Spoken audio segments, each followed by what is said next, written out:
Bueno, buenos días, bienvenidos a una nueva Linio Talk.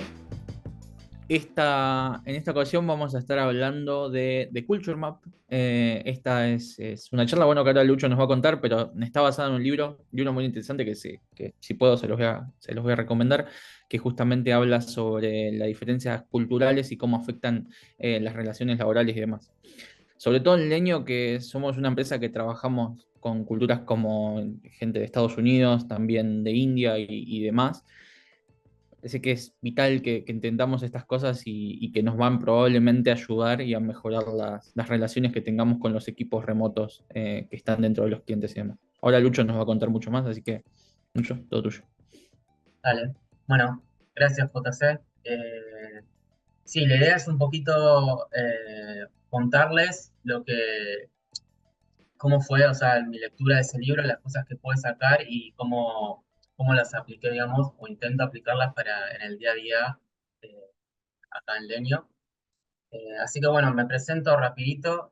Yo soy Luciano, soy diseñador UX, estoy en Leño hace un poquito más de 2 años.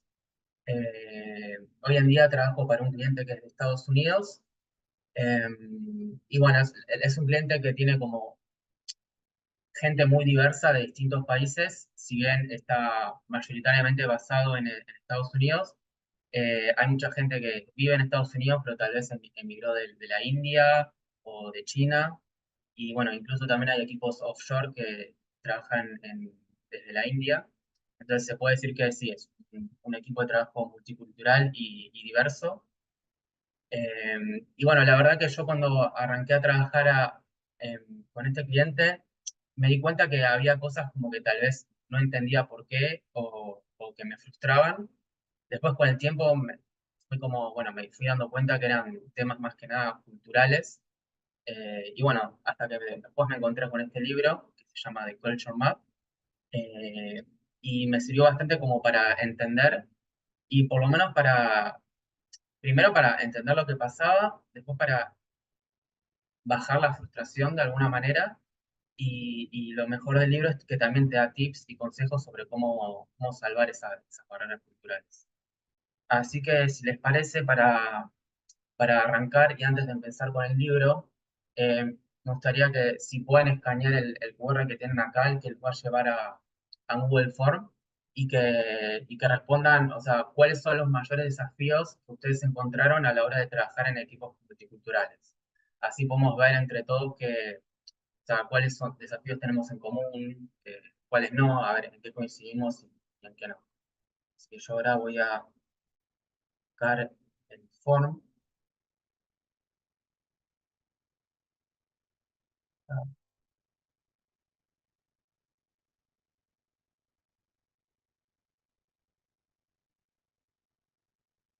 Vamos a ir viendo las respuestas.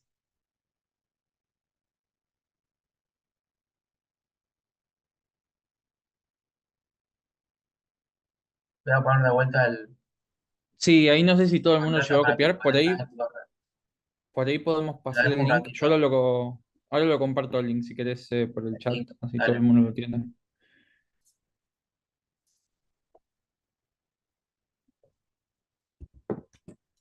Ahí se los mando.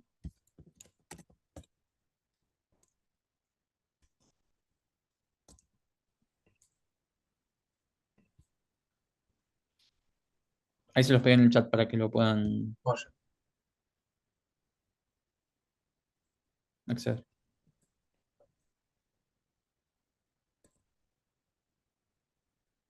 Es anónima la encuesta, eh. Por ahí si están logueados les aparece el mail arriba, pero fíjense que aparece Sí. Y pueden que no se va a responder la marcar así. cantidad de veces que quieran. Si Ok. tienen más de un desafío o cosas que les parezca difícil.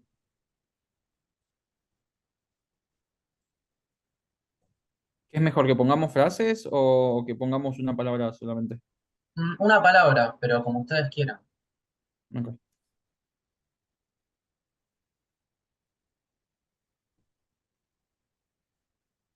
Mientras tanto, si quieren les cuento un poco de quién es la autora.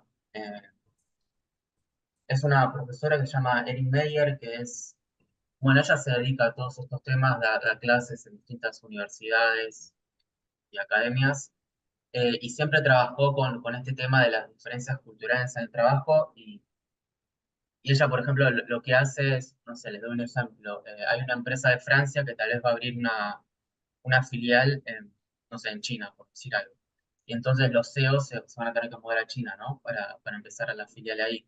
Y ella le hace como todo un onboarding cultural de cómo son las diferentes culturas, en este caso, no sé, Francia y China, y de qué cosas tener en cuenta para que todo sea más fluido y para evitar cualquier tipo de frustración que pueda pasar cuando empiece el proyecto. Y entonces a partir de toda esa experiencia de haber trabajado con gente de todo el mundo, que ella fue como recabando datos. Y bueno, después para la hora de hacer el libro, lo que hizo ella fue como toda esta red de gente conocida que tenía, eh, le fue mandando como encuestas o formularios y a partir de eso ella pudo ir categorizando las distintas culturas en base a 8 ejes, que después sí los voy a mostrar. Y bueno, para cada uno de esos 8 ejes, ir ubicando las culturas en una escala, ¿no? Que tiene un extremo A, un extremo B, y según los resultados era donde se iba posicionando cada cultura. Que me parece un approach bastante bien metódico y interesante. Así que voy a fijar ahora los resultados. Sí, tenemos bastantes. El acento, la forma y el tono de decir las cosas. Bueno, de eso vamos a hablar. La diferencia horaria, la comunicación, vamos a hablar de eso. Eh, bueno, esto de yo estaba acostumbrada a ser más off topic o hablar de manera más informal. Re, contexto, bueno, comunicación de vuelta, presionar por tiempos de entrega de forma polite, re, eso es parte de la comunicación. Bueno, comunicación, veo que comunicación aparece mucho. ¿Qué más?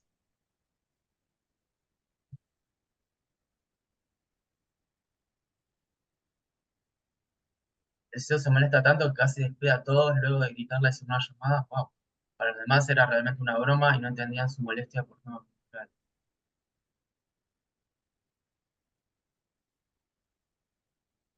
Bueno, buenísimo. Ahí veo que la que se repite bastante es comunicación, que es justo uno de los primeros temas que los que vamos a estar hablando.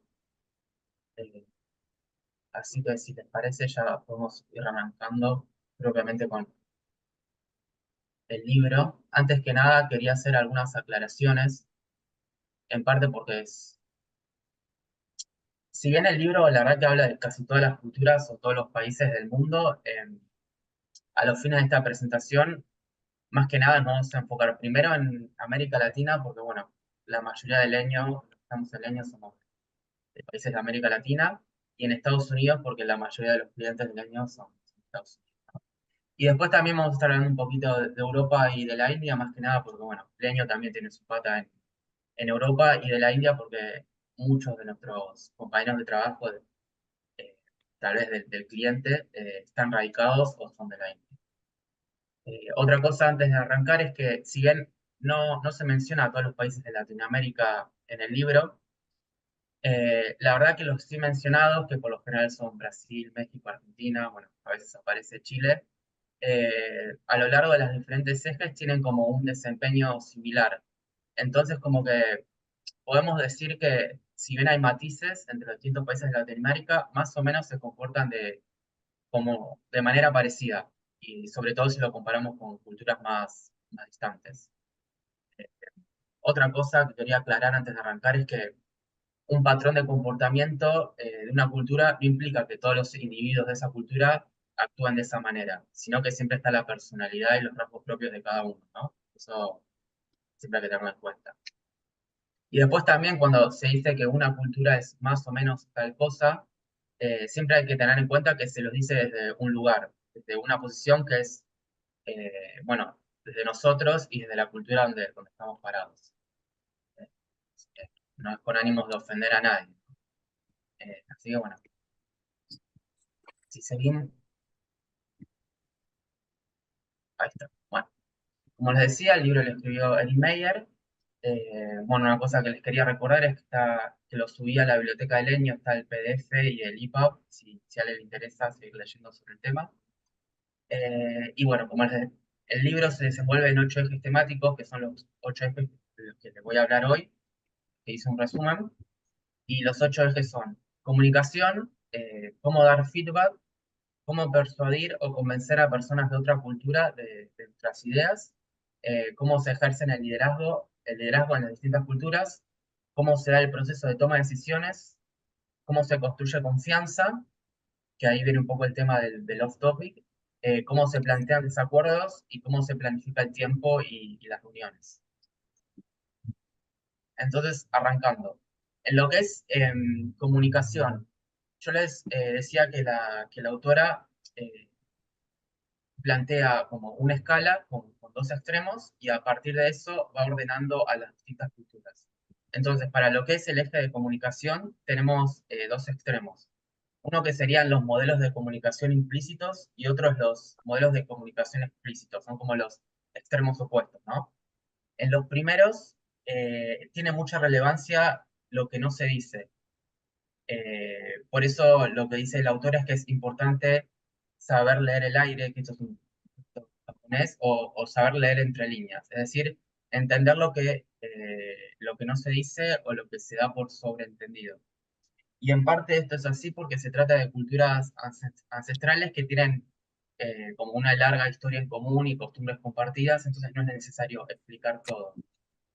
En el opuesto está el modelo de comunicación explícito, en donde no hay lugar para las ambigüedades, es todo claro, conciso, directo, eh, e incluso está bien repetir las cosas para fijar las ideas. Entonces es básicamente, como dicen los estadounidenses, say what you mean and mean what you say. O sea,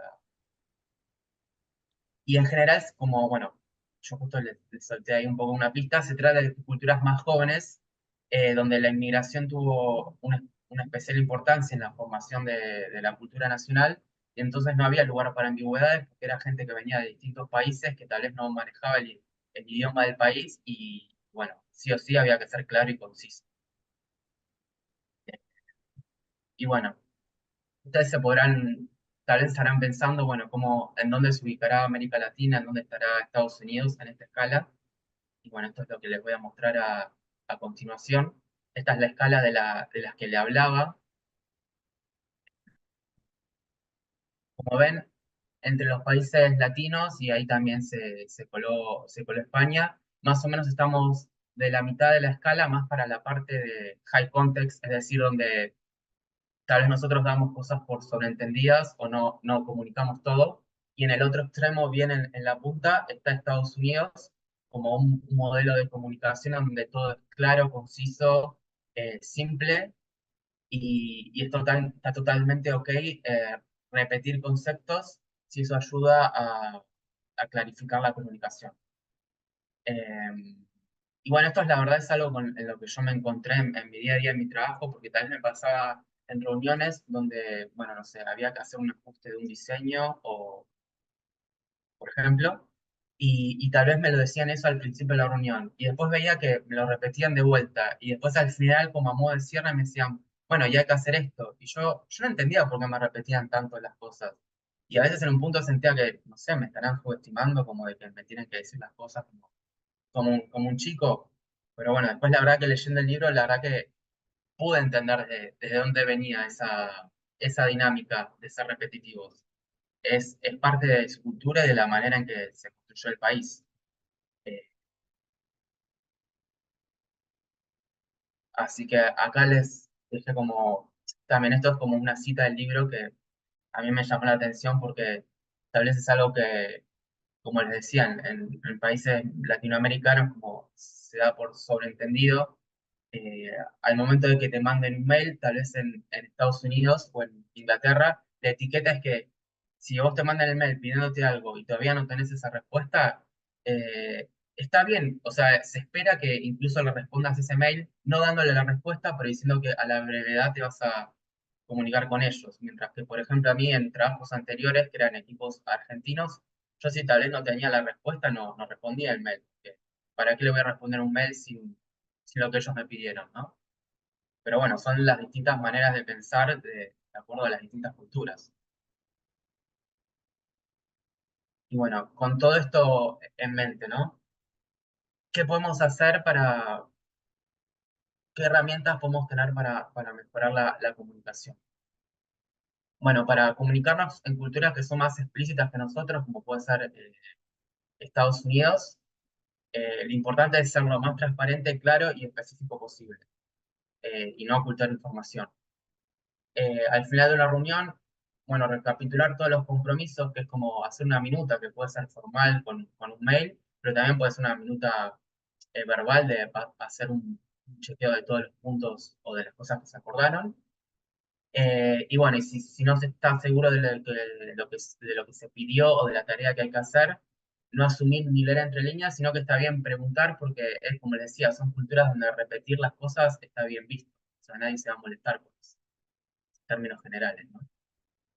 Y cómo comunicarnos con culturas que son más implícitas que nosotras, que como tal vez puede pasar eh, con la India. Bueno, lo importante en este caso es no asumir de antemano cuál va a ser el comportamiento del otro, eh, porque en este caso siempre todo lo que vamos a asumir lo vamos a asumir desde nuestra mirada y desde nuestro punto de partida, que es una cultura en particular, y que va a ser distinto a lo que le haga el otro, porque justamente es de otra cultura.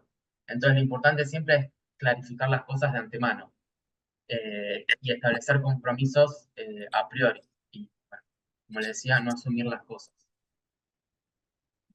Pasando al otro eje, que es la parte de feedback, eh, y cómo dan feedback las distintas culturas, de vuelta. Tenemos dos modelos extremos, culturas con estilos de feedback directo, donde se da todo como el feedback directo implica que se utilizan palabras que son upgrader, como puede ser esto es absolutamente así, o como bien directo, bien fuerte, digamos, y el mensaje queda bien claro.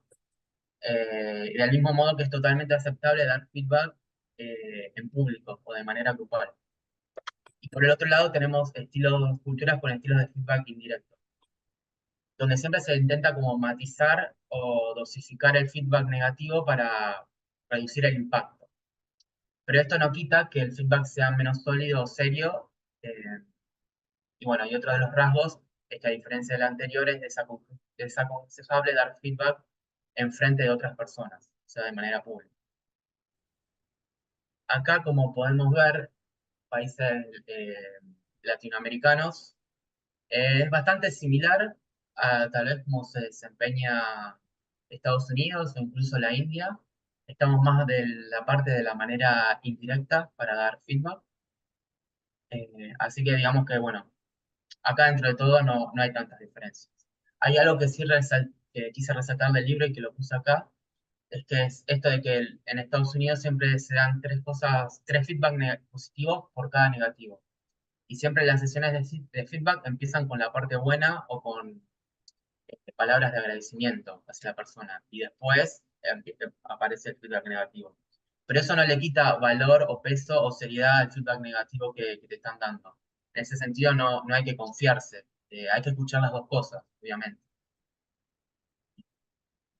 Siguiendo sobre el tema del feedback, ya pasando más a la parte, a los tips, ¿no? De cómo dar feedback a otras culturas. Si estamos trabajando con culturas más directas, como puede ser, no sé, alguien de Israel o Alemania, en este caso no hay que copiarse de tu estilo, porque al no manejar las sutilezas, puedes tal vez terminar siendo rudo o maleducado, intentando dar un feedback más directo. Y en el caso de cómo dar feedback a culturas mucho más indirectas, eh, bueno, como les venía diciendo, no dar por entendido las cosas, tanto en lo que es positivo y negativo, intentar equilibrar lo bueno y lo malo, así no es todo como tan para abajo de alguna manera. Y siempre esto es algo que me pareció muy rescatable del libro y que es importante enmarcar nuestro comportamiento en términos culturales. Entonces, las diferencias que tenemos hay que hacerlas explícitas y no disimularlas.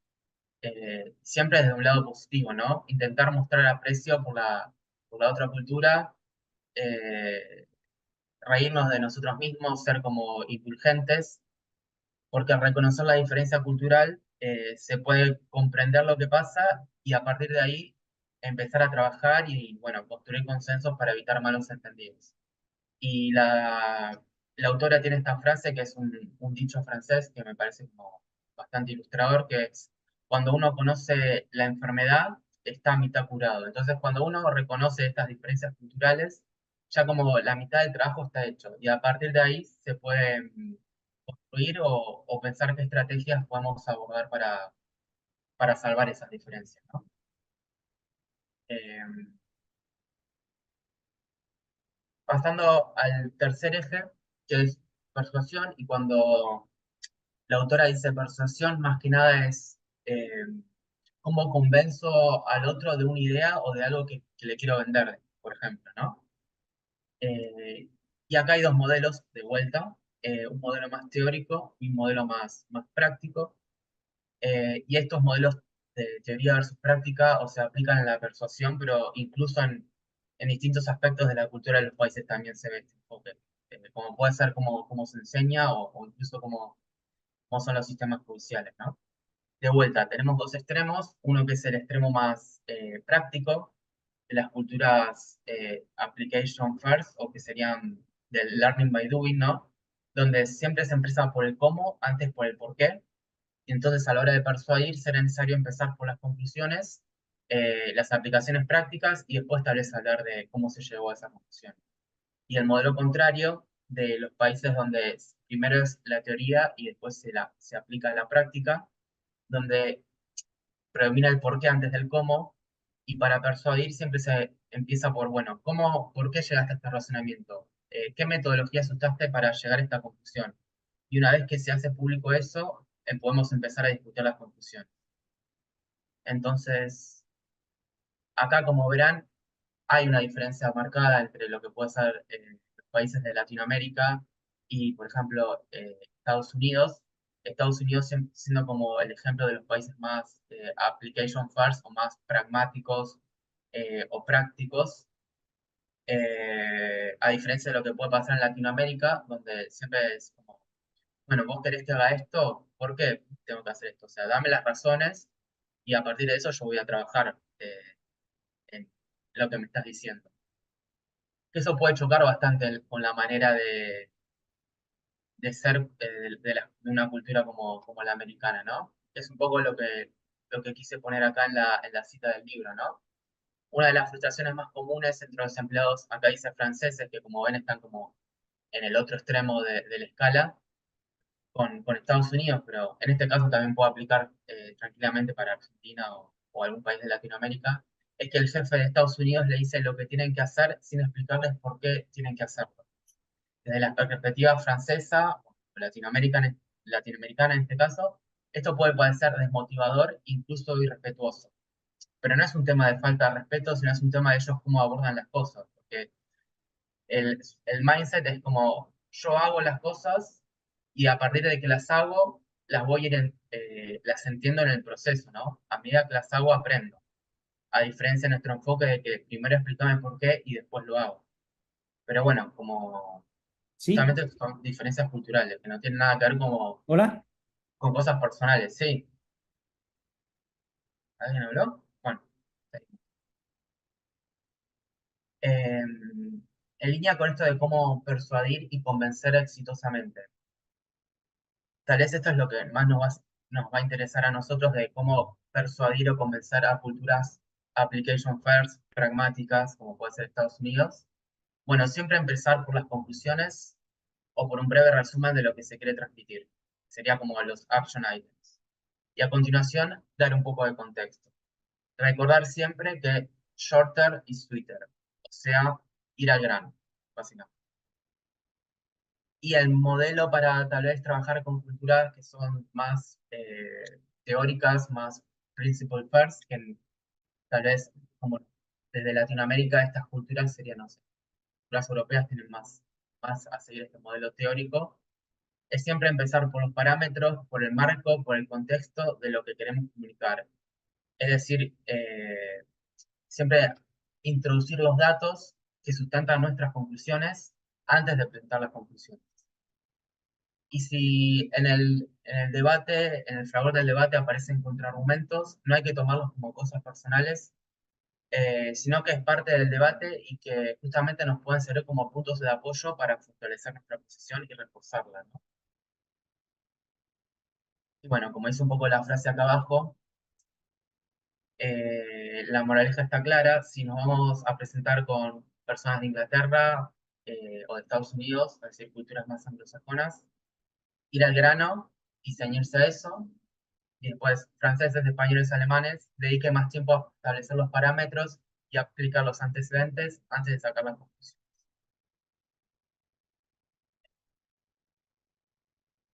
Bueno, este sería el eje tercero de cómo persuadir. Eh, yo estoy intentando ir como bastante rapidito porque son bastantes ejes y hay como bastante información. Y aparte quiero dejar espacio para que al final de la charla abrir los micrófonos y bueno, si alguien tiene una duda o algo. Pero bueno, si estoy yendo muy rápido, me avisa. Pasando al cuarto eje que es liderazgo y cómo se ejerce el liderazgo en las distintas culturas, ¿no? Tenemos dos modelos completamente opuestos. Uno es un liderazgo más igualitario o democrático y el otro es un liderazgo marcadamente más jerárquico. En el liderazgo igualitario, la distancia entre el jefe y el resto del equipo es corta. Y entonces el jefe la verdad es que es más un facilitador que, que un jefe así con la autoridad. Eh, Está bien mostrar desacuerdo con el jefe, incluso en público se lo puede desautorizar, entre comillas, o proceder sin tener una aprobación del mismo. Por ejemplo, no sé, mandar un mail o comunicarse con alguien que es superior a nuestro jefe sin consultárselo a él, está totalmente bien visto y es entendible.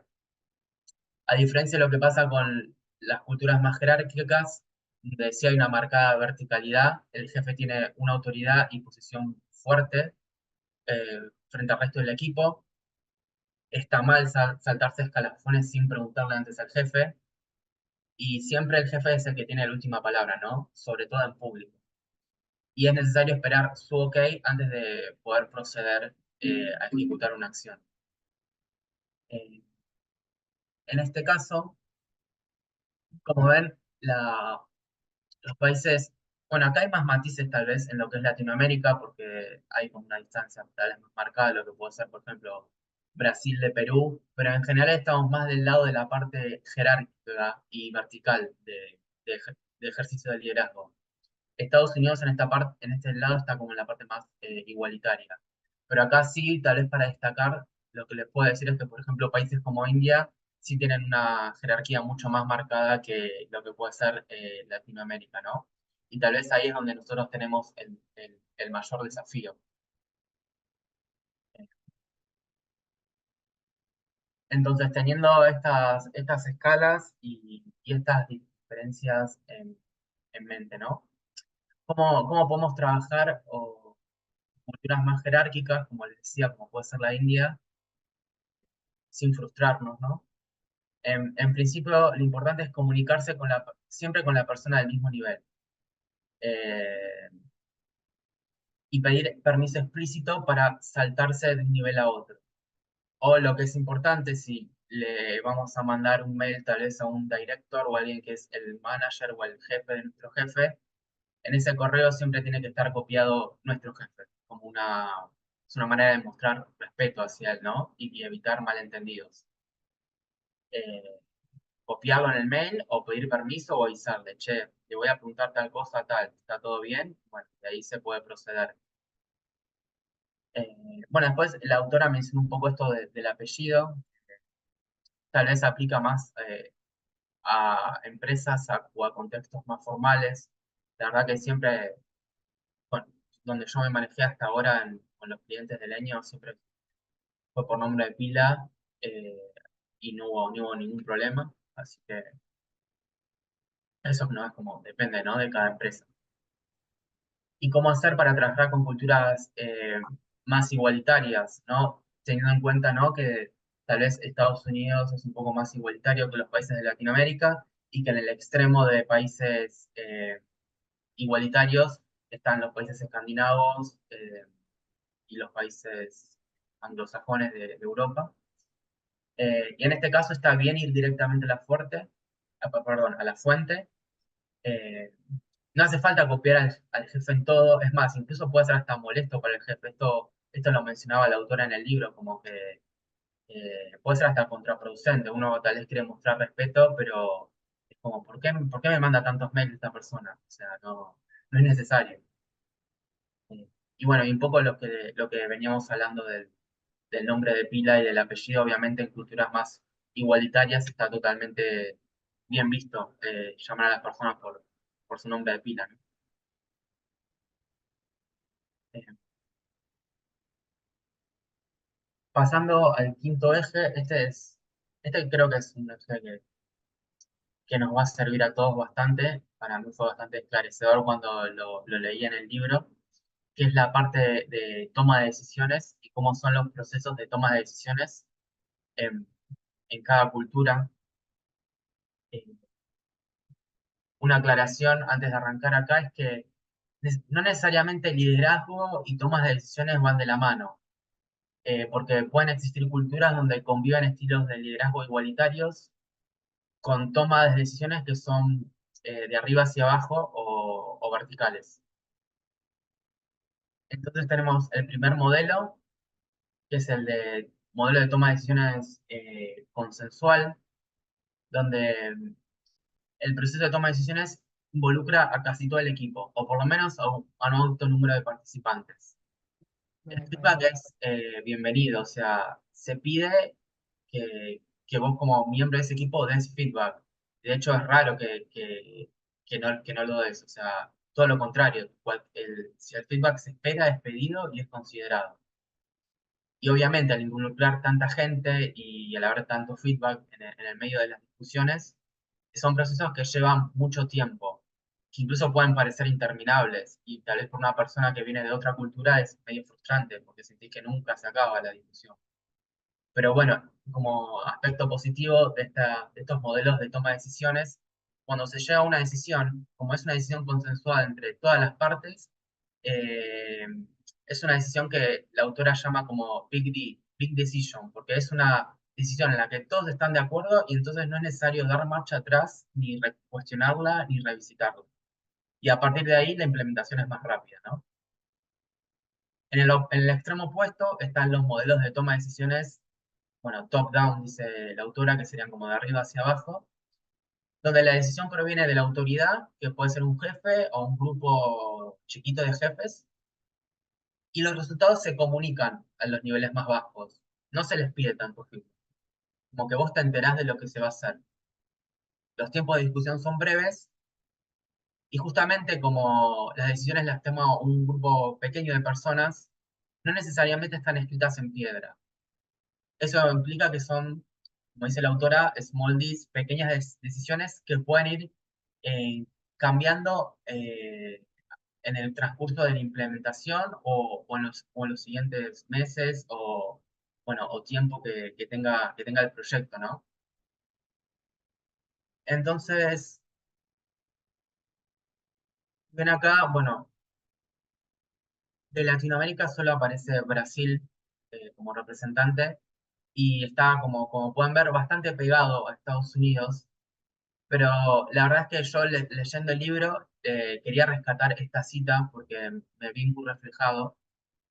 Es sobre un alemán que está trabajando en un equipo de Estados Unidos, ¿no? Y que dice esto de, cuando el jefe estadounidense dice, marchen a la izquierda, todos los estadounidenses chasquean los talones y giran a la izquierda sin cuestionar nada. Si eres alemán, bueno, puede ser de otro país, ¿no? Y te atreves a desafiar a tu jefe americano, como es tan común en Alemania, no te sorprendas si te encuentras un paso más cerca del desempleo. Bueno, sé que es verdad, me ha pasado a mí, pero, o sea, yo me sentí reflejado en el sentido de que tal vez hay una discusión por un proyecto y se tomó tal decisión en tal reunión y después pasan 2 días y hubo tal vez una reunión entre los jefes o los líderes de ese proyecto y de repente cambió totalmente el approach y la dirección. y a vos, como miembro de ese equipo, solamente te la comunican.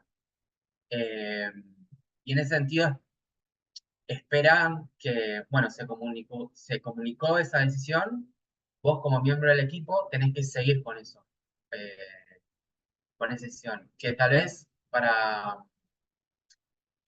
culturas que son un poco distintas respecto a eso puede ser un poco chocante y frustrante, ¿no? Que es un poco lo que hablábamos antes. Bueno, si me decís que hay que hacer tal cosa, decime el por qué antes del cómo o de lo que tengo que hacer. Pero bueno, son diferencias que abrevan en las culturas y en la manera de encarar las cosas que puede tener cada país. Eh, bueno, y siguiendo con el eje de toma de decisiones, ¿qué herramientas podemos seguir a la hora de tomar decisiones? Eh, si vamos a trabajar con culturas con estilos más consensuales, bueno, tener paciencia y confianza en el proceso de discusión, porque va a llevar tiempo, pero bueno, eventualmente se va a llegar a una decisión. eh, Mantenerse siempre en contacto con los pares para ver cómo está el estado, el estatus del proyecto. Y recordar que el feedback es necesario y valorado, así que está bien que demos feedback, no hay que tener miedo a dar feedback en ese sentido. Y esto tal vez que es lo que siento yo como de mi experiencia de estar trabajando con los clientes, que tal vez para culturas como las latinoamericanas nos puede servir más, es cómo trabajar con culturas con toma de decisiones de arriba hacia abajo.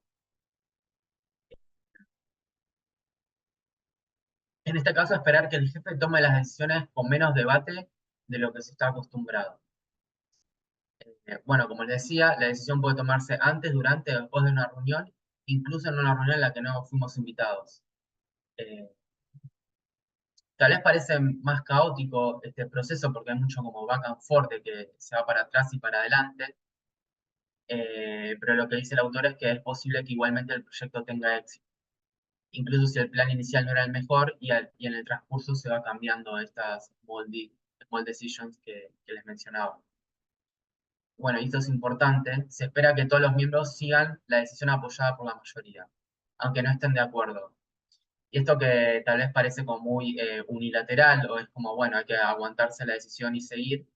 eh, en parte sí es cierto, pero también hay que tener en cuenta que en estas culturas las decisiones rara vez son inamovibles. Entonces tal vez esto que nosotros nos parece que no es por ahí, hay que tener en cuenta que esas decisiones tal vez en el futuro del proyecto pueden ajustarse, revisarse, debatirse de nuevo, así que hay que confiar también en el proceso, ¿no? Aunque no estemos acostumbrados por las diferencias culturales. Eh, bueno, siguiendo con el sexto eje, que es eh, el eje de la confianza. Cómo se construye confianza dentro de los equipos de trabajo. De vuelta, los dos extremos. Por un lado tenemos el modelo de la confianza cognitiva, en donde en estas culturas la confianza se construye a través de la competencia. Es decir, sos buena haciendo tu trabajo, sos capaz, tenés las habilidades, entonces confío en vos. Y en esa línea, las de relaciones de trabajo pueden empezar y terminar fácilmente, porque se va esta persona y bueno, vendrá otra igual con las mismas o mejores competencias. Lo importante es que seas competente en lo que hagas. En el otro lado tenemos el modelo de confianza efectiva, donde la confianza se construye cuando yo conozco a mi compañero de trabajo, ¿no? Entonces tal vez comparto tiempo y sobre todo tiempo que no es más como del off topic, ¿no? Tiempo que es relacionado con cosas no de trabajo, como puede ser un café, un almuerzo, una charlita de 5 minutos antes de empezar una reunión, y a partir de eso uno construye cercanía emocional. Y entonces yo confío en la persona y que es bueno en el trabajo, porque lo conozco y sé cómo es como persona. Es como el proceso inverso de lo que veníamos hablando antes de la confianza cognitiva. Y acá, como se podrán imaginar, hay una diferencia muy marcada entre lo que puede ser los países latinoamericanos y Estados Unidos, ¿no?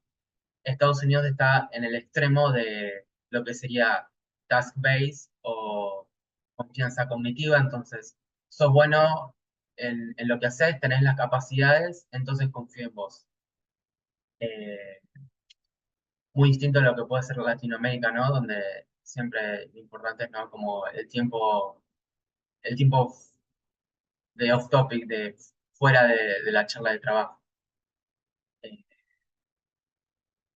por ejemplo, esto es muy notorio en lo que es cuando alguien renuncia o cuando alguien los despidos, ¿no? Eh, lo que puede pasar en Estados Unidos, un poco lo que dice la cita que tengo acá.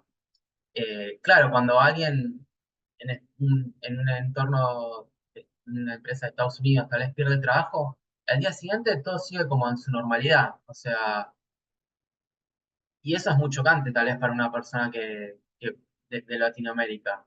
Eh, Como no es común tal vez hacer una fiesta de despedida o juntarse después para a tomar algo con esa persona a la que tal vez nos veíamos todos los días y no vamos a ver más. Eh, pero de vuelta, tiene que ver con el enfoque cultural, no hay que personalizar ni, ni tomárselo a pecho, digamos. Y bueno, considerando que acá hay una diferencia marcada tal vez en lo que puede ser Latinoamérica y Estados Unidos, em, ¿qué herramientas podemos tener en cuenta para construir confianza?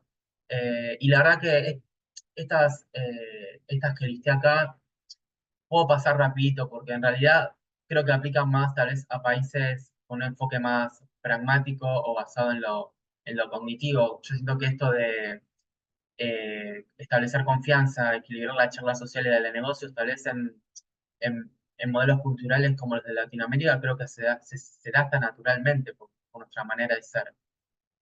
Yo creo que en ese sentido tal vez nosotros tenemos un activo ahí a tener en cuenta y a valorar, porque lo que dice el autor es que la confianza siempre es una inversión.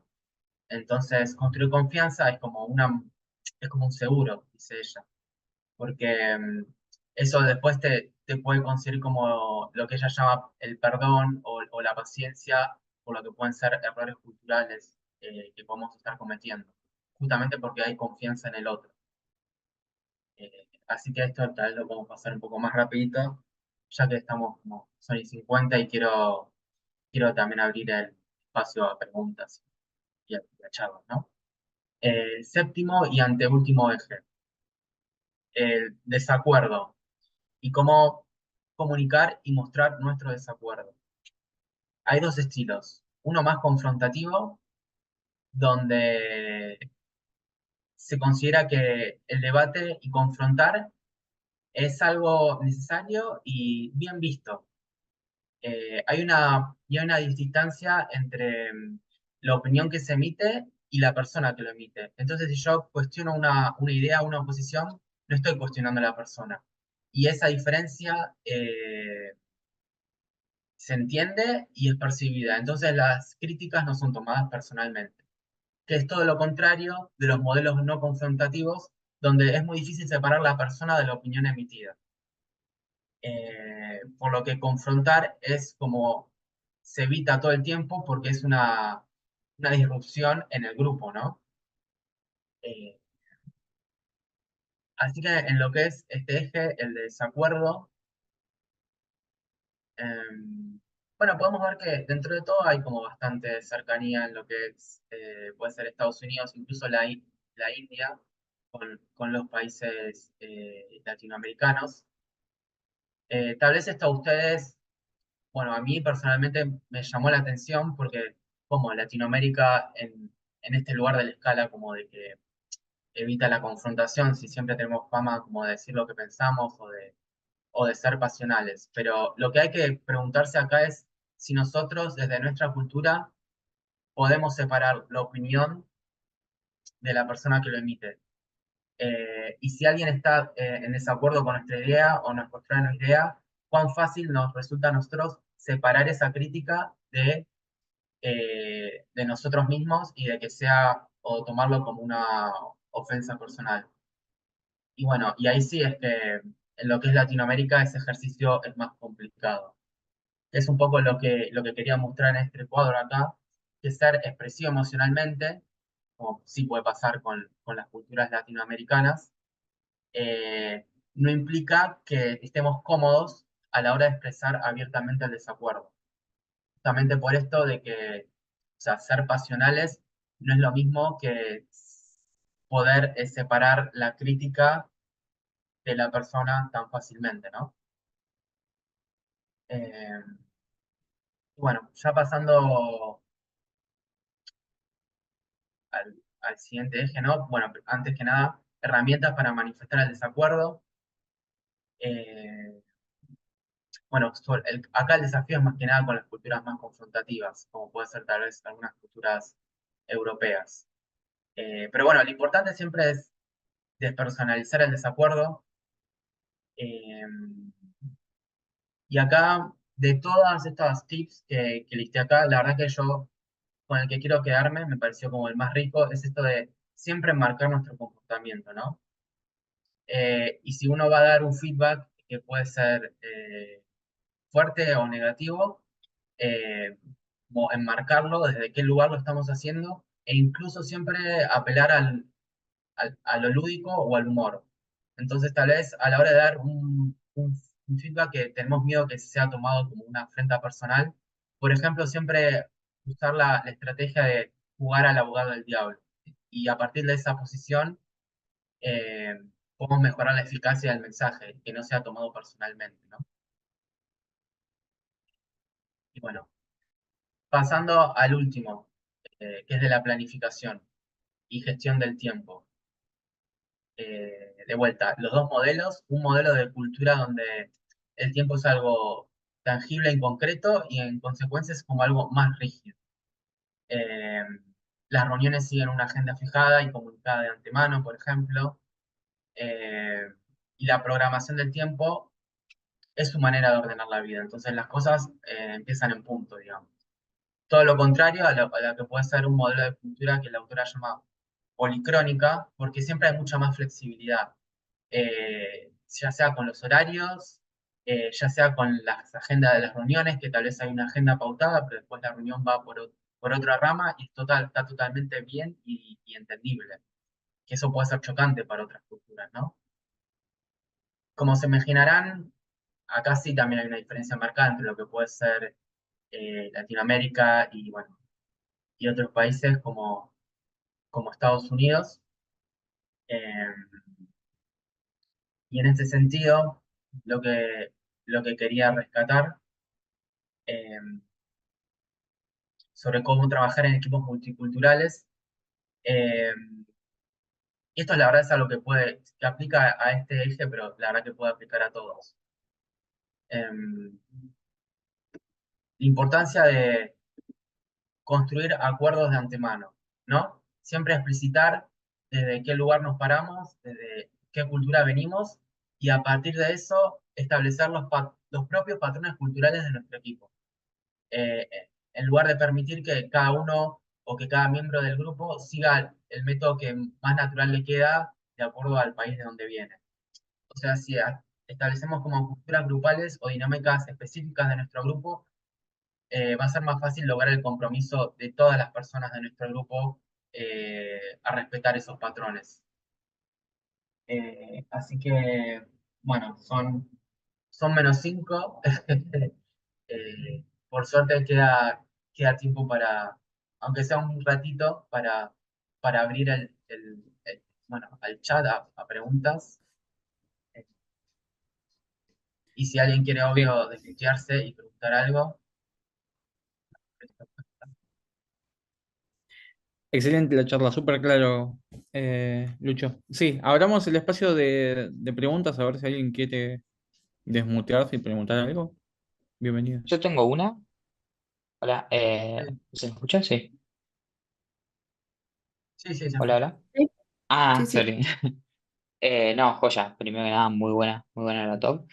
Tengo una duda en esto de las diferentes culturas, digamos que donde shorter is sweeter, ¿no? Porque yo, por ejemplo, cuando tenemos que trabajar en distintas historias o lo que sea, a veces trato de dar bastante contexto tanto como para que los desarrolladores sepan qué es lo que estamos haciendo y por qué lo estamos haciendo para dar un mejor código de calidad, digamos, y lo mismo con QA. ¿Cómo se hace en ese tipo de culturas donde la idea es ir directamente al grano y que Sí. no se pregunte tanto qué es lo que, digamos, por qué, sino que directamente hacen lo que decimos, digamos? Como que tenés que tener una historia perfectamente explicada para eso, ¿o no? Tenés que, es como, tenés que ir primero al cómo, o sea, que en este caso sería lo que vas a hacer. Y después tal vez dar un poquito de contexto. No sé si en ese sentido se entiende, ¿no? Y Claro, sí. también esto que vos mencionabas imagino que mencionabas como de la historia y tal vez ustedes se manejan, no sé, por alguna metodología Agile, ¿no? Sí, sí, sí, con Scrum, digamos. Claro.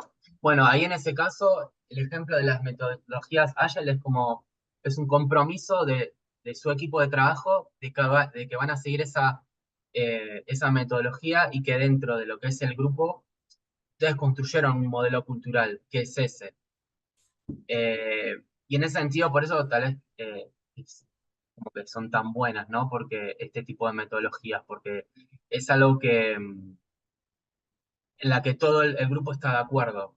Y de hecho este tipo de metodologías a lo que ayuda es a salvar estas diferencias culturales, porque ustedes como grupo crean su propia cultura de trabajo, que serían estas metodologías, todos están de acuerdo en esa metodología, porque vos en tu día a día en el trabajo, tenés que seguir eso que se habló en el equipo, y seguramente cada tanto hay retros o hay espacios donde para dar feedback y para ver, bueno, cómo estamos bien con estas metodologías que estamos aplicando, qué cosas eh, podemos mejorar. Es un poco lo que mencionaba la autora de construir nuestros propios patrones culturales.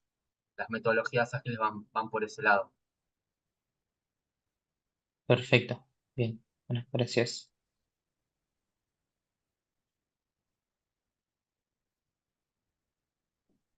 Bien, ¿tenemos alguna otra pregunta? Desmutense directamente, chicos, y pueden preguntar, sin problema.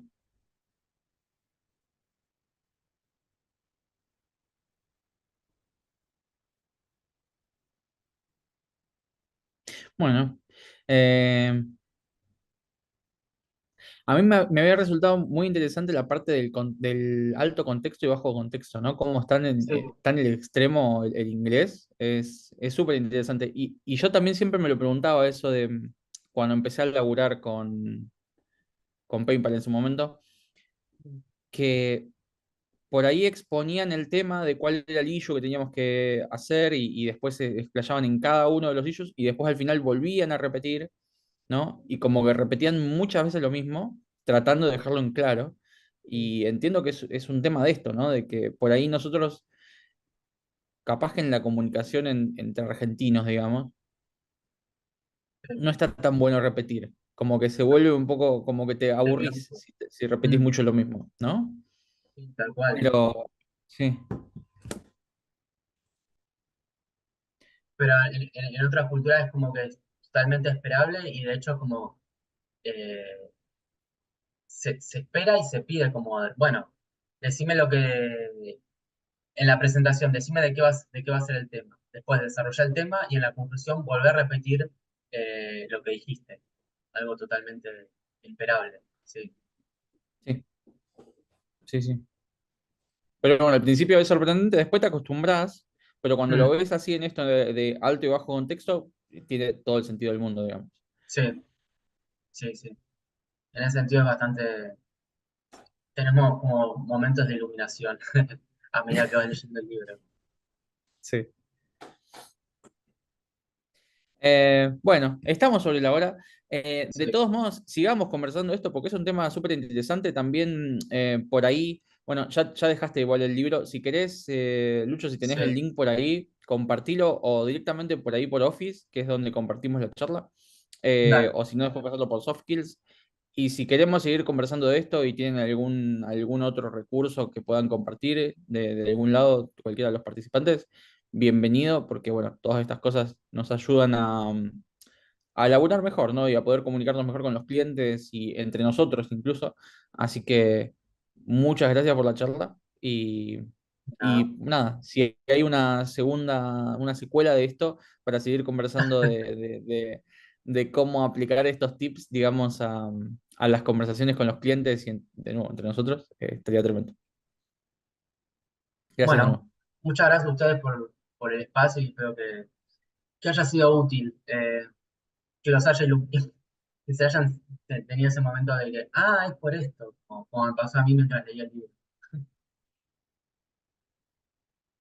Bueno, mil gracias, Lucho. Hasta luego, gracias a todos. Nos vemos la próxima. Gracias, chao, chao. Gracias. Chao, gracias. Gracias.